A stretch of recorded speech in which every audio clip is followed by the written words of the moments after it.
আসসালামু আলাইকুম। চলে আসলাম আরও একটি নতুন ব্লগ নিয়ে। সবাই কেমন আছেন?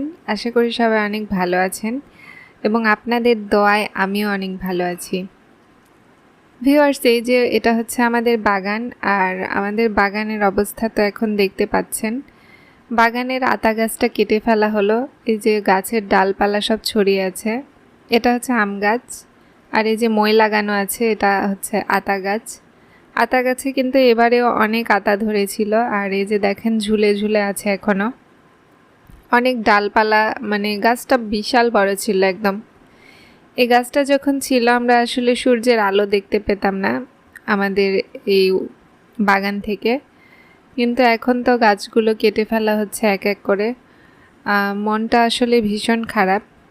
এত সুন্দর নিজের হাতে তৈরি করা যখন গাছপালাগুলো কেটে ফেলা হয়, তখন মনের অবস্থা যে কি হয় তা শুধুমাত্র তারাই জানে যারা যায়। এই যে দেখেন সাজনা ধরছে ছোট ছোট, অসংখ্য ফুল এসেছে সাজনার গাছে।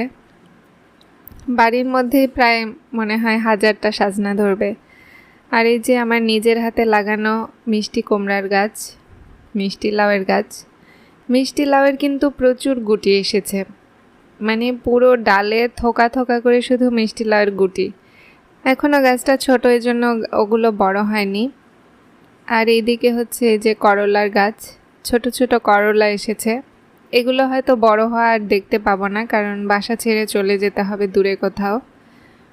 এটা আমার নিজের হাতে লাগানো ঝিঙা গাছ, আর ঝিঙা ধরেছে। গাছটা বেশ ছোট কিন্তু ফলমূল এসেছে। এটা আমার নিজের হাতে লাগানো লাউ গাছ, 2টা লাউ ধরেছে, জানি না খাওয়ার সৌভাগ্য হবে কিনা। এই গাছটাও অনেক ছোট, বাট ছোটতেই লাউ এসেছে। আর এটা হচ্ছে মাটিতে লাগানো গাছ, এই গাছেও ছোট ছোট লাউয়ের জালি এসেছে। এগুলো বড় হবে কি না আসলে আমি জানি না।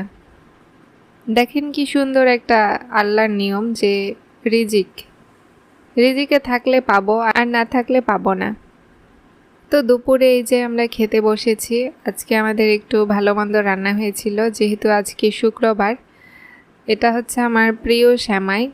সেমাই কিন্তু আমার খুবই ভালো লাগে খেতে, এটা আমার খুবই প্রিয় একটা খাবার। আর সাথে আছে বিরিয়ানি, মুরগির মাংস। আজকে আমি রান্নার ভিডিওগুলো করতে পারিনি, কারণ সারা দিন প্রচুর ব্যস্ত ছিলাম নিজের কাজ নিয়ে, নিজের পড়াশোনা নিয়ে। আর এই যে আমাদের সবার প্লেটে আম্মু বিরিয়ানি দিচ্ছে। আসলে আজকেও আমাদের খেতে একটু লেট হয়ে গেছে, 2:30টা বাজে মনে হয় এখন। আসলে সারা দিন এখন যেরকম ধকল যাচ্ছে, পরিশ্রম যাচ্ছে, বিকেলে ঘুমানোর পর্যন্ত সময় নেই বা রেস্ট করব এরকম সময় নেই।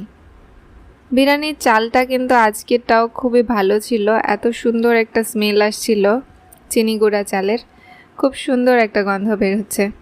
গন্ধ শুকেই বোঝা যাচ্ছে যে অনেক টেস্ট হবে খেতে। তো সবাইকে দিয়ে আম্মু তারপরে নিচ্ছে। আম্মু আসলে সবাইকে দেওয়ার পরেই নিজের প্লেটে নেয়। সেও আমি বললাম এই জন্য নিজের প্লেটে নিল, না হলে আমাদেরকে শুধু তরকারি দিচ্ছে, সব খাবারগুলো আগায় দিচ্ছে আমাদেরকেই। এই যে ছোট ভাই লেগ পিস খাবে, ওকে লেগ পিস দিল। আর ও যে মাংসগুলো খায় পছন্দ করে সেগুলো ওকে তুলে দিচ্ছিল। আমার ছোট ভাইয়ের চিকেন খুবই পছন্দ, ও মানে চিকেনের পাগল একদম, চিকেন খুব ভালোবাসে। আর আমি যখন ওর ভিডিও করি তখন শুধুমাত্র দুষ্টুমি করে। আজকে আমরা 4 জন একসঙ্গে খেতে বসেছি। আর এই যে আমার ছোট ভাই এখন খাওয়া শুরু করেছে নিজের প্লেটে। এখন আমি তরকারি নিইনি, ওর খাওয়াটা আসলে আমি ভিডিও করছিলাম। চিকেনটা কিন্তু আমাদের একদম দুর্দান্ত হয়েছিল আজকে, খুবই টেস্টি একটা চিকেন। খাদ্যের দাম বাড়ার পর থেকে আমি জানি না কেন মুরগির টেস্টটা অনেক বেশি বেড়ে গেছে। আমার মনে হয় মুরগিকে এখন খুব কম খাবার দেওয়া হয়, ফিড, এই জন্য মুরগির টেস্টটা এখন দ্বিগুণ হয়ে গেছে ব্রয়লার মুরগির। যা খাই যাই পড়ি, নিজের বাড়িতে থেকে কিন্তু পড়াশোনা করার, খাওয়া দাওয়া করার সব কিছুর একটা শান্তি আছে, একটা ফ্রিডম আছে। বাইরে গেলে আসলে এই ফ্রিডমটা আর পাওয়া যায় না। নিজের পরিবারের কাছে থাকার শান্তি একটা অন্য রকমের। জানি না এখন আমার অ্যাডমিশন কোথায় হবে, তবে শহরের বাইরেই হয়তো হবে। আমি আসলে আমার পরিবার, আমার শহর আমার শহরের প্রতিটা জিনিসই খুব ভালোবাসি এবং একটা মায়া জন্মে গেছে শহরের ওপরে। এজন্য যদিও বা আমি বাইরে যাই খুব কষ্ট পাবো। আমার মনটা এজন্য এখন থেকেই খুব খারাপ হয়ে আছে। ছোট ভাইয়েরও পড়াশোনার জন্য ওকেও বাইরে যেতে হবে, এজন্য আমাদের গাছপালা সবগুলো কেটে একদম সাফ। সেমাইটা কিন্তু খুবই টেস্টি হয়েছিল। তোমরা যারা দেখছো আমার ভিডিও তারা আমাকে সাবস্ক্রাইব করে আমার পাশে থাকো।